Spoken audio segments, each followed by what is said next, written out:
네, 대통령 선거 후보 등록을 하루 앞두고 단일화를 둘러싼 국민의힘 내홍. 오늘 단일화 여론조사 법원의 판단도 나올 예정이어서 최대 분수령이 될 것 같습니다.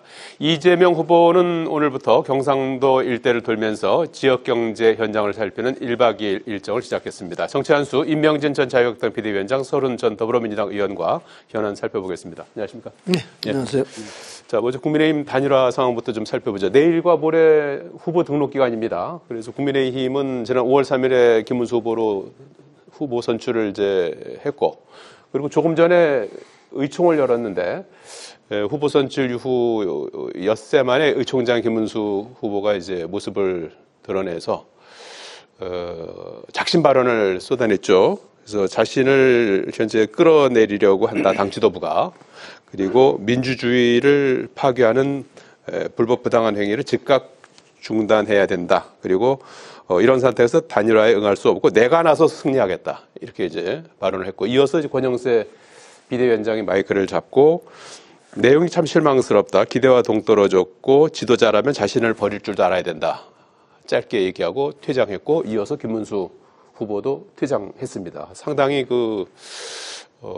좀 불성사나운 그런 모습을 볼 수가 있었는데, 단일화는 어떻게 물 건너가는 겁니까? 어떻게 예상하십니까? 그것 참. 김문수 후보가 이게 사실은 단일화라는 얘기가 네. 누가 꺼냈느냐면은 경선했던 국민의힘에 경선했던 거의 모든 후보들이 단일화를 꺼냈어요. 예. 뭐 한덕수라는 이름도 그 사람들 입에서 나왔어요. 어제 한덕수 후보가 김문수 후보와 대담을 하는 과정 중에 그 숫자까지 세서 얘기했더라고요. 22번을 얘기를 했다. 김문수 후보는 내가 꼭 단일화를 하겠다. 사실은 김문수 후보를 당원들이 특별히 지지를 하게 된 건 단일화를 한다고 그랬기 때문에 지지를 한 거거든요. 네. 모든 국민의힘의 후보들이 단일화를 할 수밖에 없다. 여기서 경선에 이긴다 하더라도 단일화를 할 수밖에 없다. 하겠다. 이런 공약을 국민들에게 한 거거든요. 네. 지금 지도부가 끌어내리려고 그러는 게 아니라, 지도부는 더군다나 김문수 후보는 나는 후보가 되자마자 즉시 한덕수 후보에게 달려가서 단일화를 논의하겠다. 그런 거거든요. 그러니까 지도부는 사실 무슨 끌어내리려고 그런 게 아니라 김문수 후보가 약속한 것을 실무적으로 뒷받침을 하려고 그러는 게 지도부거든요. 그러니까 나는 김문수 후보가 나는 50년을 아는 사람인데 저럴 줄은 난 몰랐어요. 예. 예? 난 저럴 줄은 정말로 몰랐어요. 예. 이 권력이라는 게 무섭구나 하는 생각도 들었지만은, 어떻든지 간에 오늘 저는 어제 저녁에 까지만 하더라도 김문수 후보에 대해서 굉장히 희망을 걸었어요. 아마 오늘 무슨 조처를 할 거다. 그거는 자기가 대구 부산 오늘 유세 계획이 있었거든요. 예, 오늘 그걸 다 취소를 했어요. 예. 이건 난 개인적인 얘기니까 방송에서 해야 되는지 안 해야 되는지 모르지만은, 난 어제 저녁에 김문수 후보를 한 2시간 만난 내가 설득했어요. 예. 그런데 만나서 저녁도 먹고 내가 설득했어요. 나 혼자만 만난 게 아니라 김진영 목사님하고 같이 우리 굉장히 가까운 사이들이니까. 저는 김문수 후보를 노동운동 때부터 알고 지내던 사람이니까, 저희가 또 비대위원장 할 때 이 사람 비대위원도 했어요. 네. 그리고 김진영 목사님은 멘토 아닙니까? 김진영 목사에. 그리고 우리가 만나서 여러 가지로 설명을 하고. 뭐라고 조언하셨습니까?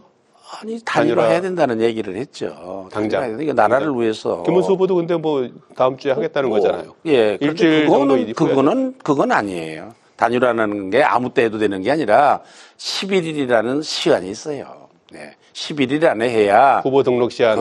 그때 해야 이게 진정한 단일화가 되는 거지. 예. 그 단일화가 아무 때 한다고 되는 게 아니거든요. 그러니까 사실은 저는 김문수 후보가 오늘까지 스스로 결단을 안 하면, 스스로 결단을 안 하면, 내일 하루가 남았지만은 스스로 결단을 안 하면, 오늘 중에 스스로 결단을 안 하면 내일은 아무래도 여론조사 같은 것도 해야 되는 거 아니겠습니까? 여론조사는 오늘 지금 나올 그거를 것 같아요. 김문수 후보가 인정을 했는지 잘 모르겠어요. 예. 그거는 당에서 일방적으로 만든 설문이기 때문에. 하게 된다면 새로 해야 된다. 예, 새로 하자고 아마 김문수 후보가 그럴 거예요. 그럼 오늘밖에 시간이 없는 거예요. 그래서 이제 내일 여론조사를 하고 모레 확정을 해서 둘 중에 하나 누가, 예? 그래, 둘 중에 하나 후보로 등록을 해야지 저렇게 두 사람이 나뉘어진다든지 또 한덕수 후보가 김문수 후보가 저기 국민의힘의 후보가 되고 한덕수 후보가 낙마하는 경우가 생기더라도 국민적인 전폭적인 지지 못 받아요. 저런 상황에서는. 그러니까 지금이라도 아름다운 경선을 해서 둘 중에 한 사람이 그리고 또 둘이 한 팀이 돼야지요. 예. 그렇게 해야 이게 지금 이재명 후보는 보세요. 저렇게 뭐 대단한 지금 뭐 그 기세로 아니 뭐 법원도 막 장악하고 막 이러고 나가는 이 판에 이게 지금 상대가 되겠습니까? 많은 국민들이 걱정하고 밤잠을 못 자는 것 같아요. 네. 뭐 어제 화면에도 아까 나왔었습니다만 한덕수 후보하고 김문수 후보가 국회에서 1시간가량 공개 대담을 하지 않았습니까? 그래서 이제 뭐 두 분의 생각은 얼추 이제 국민들도 많이 아실 텐데 어제 말씀하셨을 때 김문수 후보는 뭐라고 하셨습니까? 뭐를요? 단일화해야 된다고. 단일화하겠다는 거죠. 자기도. 그런데 예. 시기가 문제인데 예. 그거는 시기를 다음 주로 늦춘다 그 얘기는 안 하겠다는 얘기예요. 결국은. 의미가 없는 거예요. 자기로 하라는 그런 얘기인데 예. 그거는 당에서 받아들일 수가 없죠. 예. 예. 또 뭐 전체적인 우리 국민의힘을 지지하는 분들도 저거는 합리적인 말이 아니다. 이제 그렇게 생각하고 있는 그런 주장이에요. 김문수 후보의 주장이. 예. 예. 서른 의원님은 지금 국민의힘 단일화 논의되는 상황 어떻게 보고 계십니까? 뭐 임명진 목사님 정확히 말씀하셨으니까 예. 덧붙일 얘기는 없을 것 같은데 예.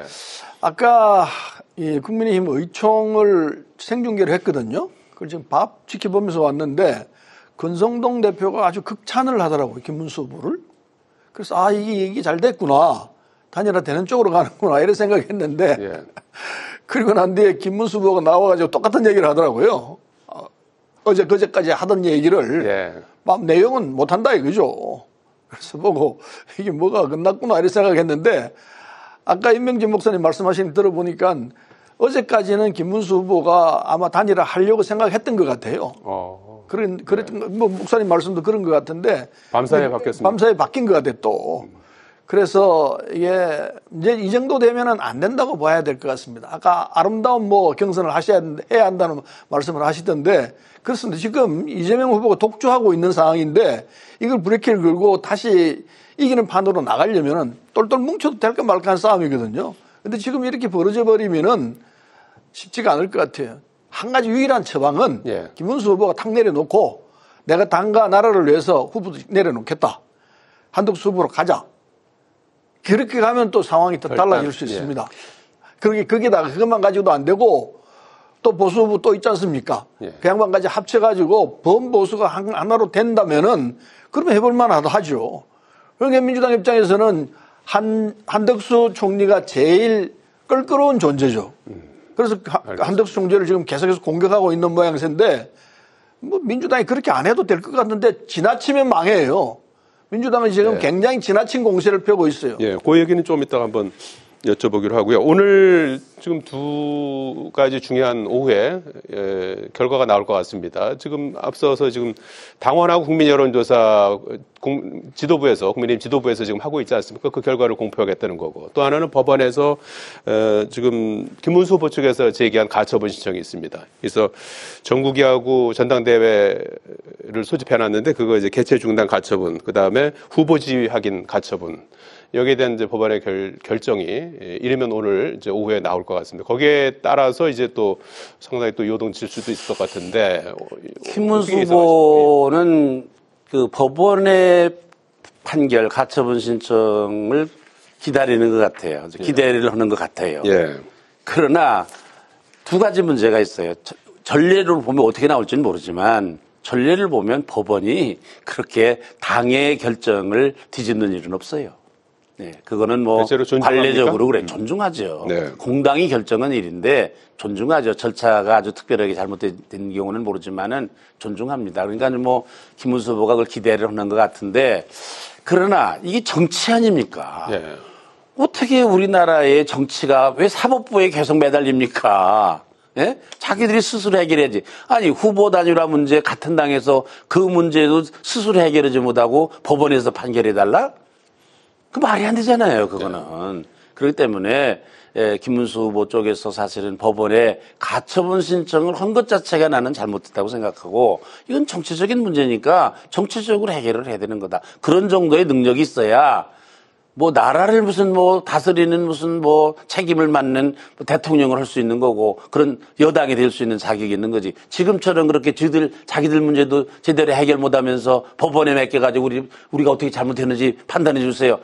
그래가지고서 그게 수권을 놓은 정당의 모습이겠습니까? 예. 또 대통령이 될 만한 그런 모습이겠습니까? 그건 아니라고 임명진 생각합니다. 위원장님은 과거 19대 대선 때인가요? 네.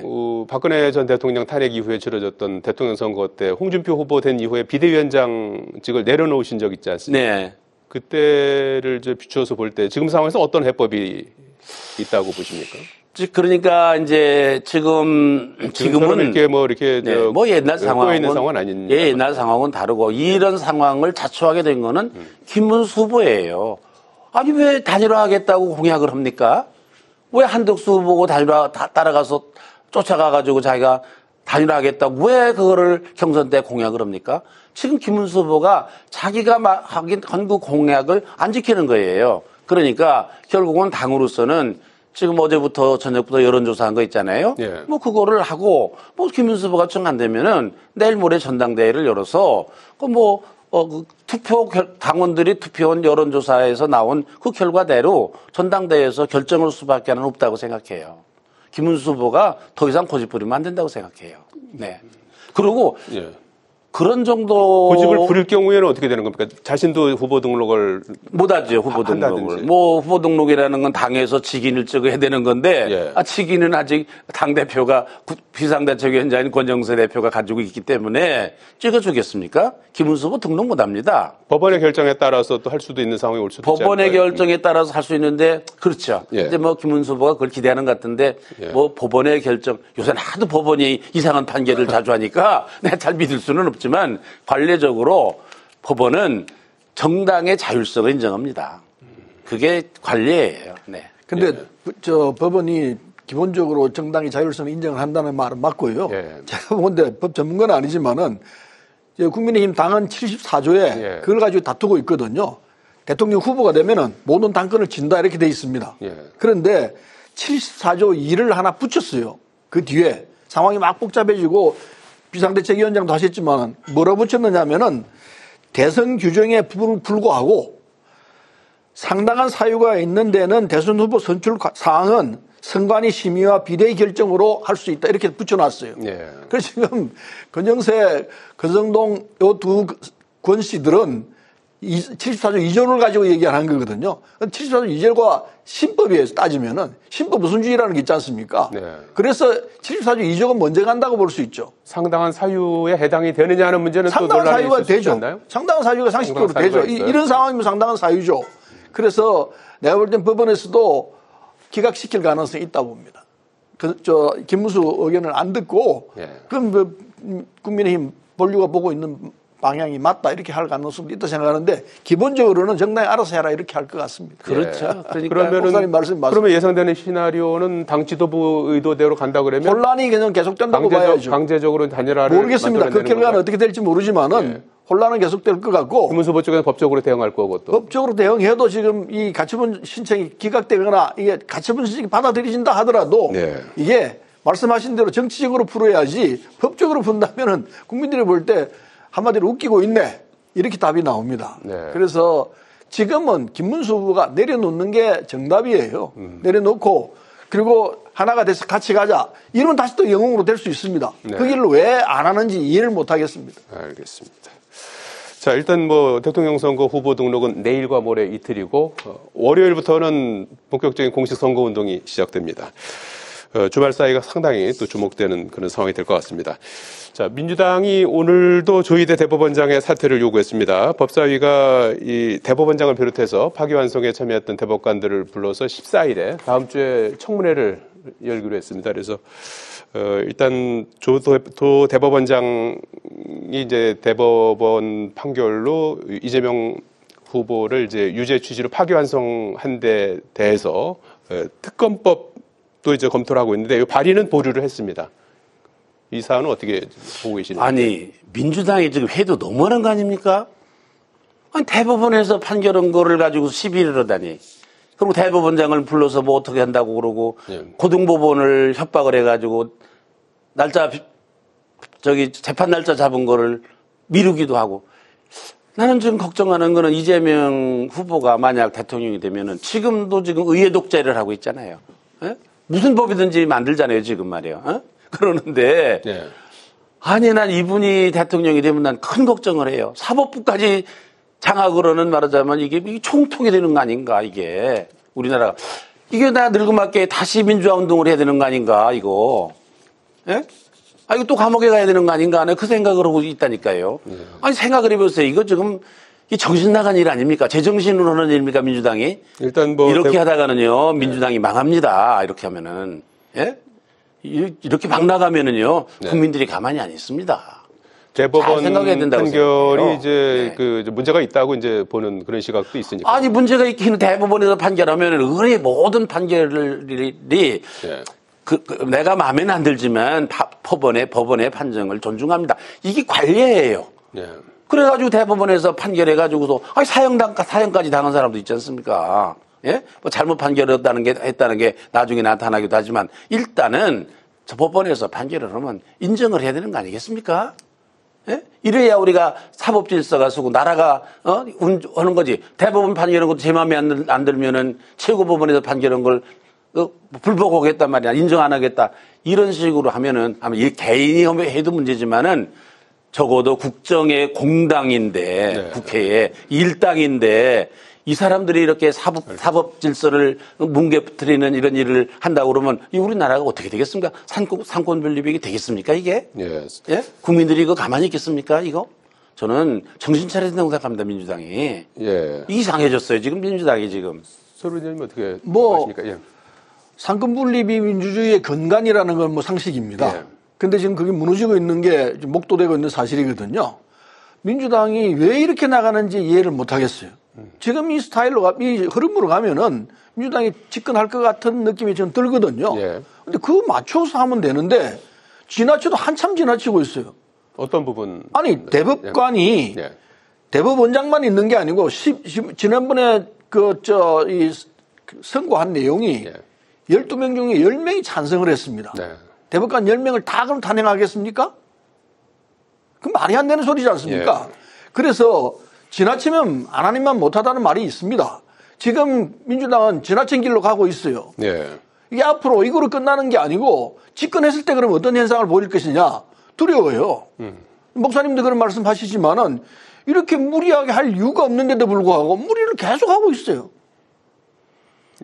일단 특검법 그것만 그런 게 발의는- 아니고 예. 밑에 있는 국회의원들도 초선 의원들 뭐 등등 하면서 전부 다 초강경으로 몰아가고 있어요. 네. 이 초강경이 지금 우리가 독재 시절을 사고 있는 게 아니에요. 예. 독재 시대면은 여당이 독재를 한다면 싸워야 합니다. 일테면은 윤석열 대통령이 내란을 벌렸으니까 징치를 했지 않습니까? 감옥에 가려고 하고 있지 않습니까? 그것까지는 해야 돼요. 그런데 지금 재판을 받고 있는 상황인데 독재가 사라지는 정국입니다. 그런데 뭐 때문에 민주당이 그렇게 과도하게 사법부를 급박하면서 해나가야 합니까? 네. 이거는 다음이 보여요. 이러다가는 국가 전체가 이재명식으로 그냥 모든 걸 다 알겠습니다. 독재로 몰고 가는 이런 상황이 오는 것 아닌가. 두려움이 있다는 사실이 사실이에요. 예, 자기들에게 유리한 거는 법원의 판결을 받아들이고 예를 들면은 윤석열 대통령에 대한 탄핵은 그거는 받아들이고 저희들이 좋으니까 자기에게 알겠습니다. 마음에 안 드는 거는 법원을 인정하지 않겠다. 그게 알겠습니다. 무슨 일입니까? 지금 예. 이게 막 나가는 거예요, 지금 이게. 예. 대법원에 대한 예. 일련의 대응은 좀 과도하다. 이 두 분께서. 법관 대표회의를 곧 한다고 그러니까요. 그 결과를 볼 필요가 있지만은 예. 조희대 대법원장을 비판하는 판사들도 있지만은 조희대 대법원장이 바른 길을 걸었다. 네. 사법부 독립을 위해서 애를 썼다라고 하는 판사들이 훨씬 많은 걸로 알고 있어요. 예, 이 부분은 앞으로 또 어떻게 또 흘러가는지 같이 한번 지켜보기로 하겠습니다. 오늘 여기까지 듣겠습니다. 고맙습니다. 고맙습니다. 정치한수 임명진 전 자유한국당 비대위원장, 서른 전 국회의원과 함께했습니다. 평안한 주말 보내십시오. 고맙습니다.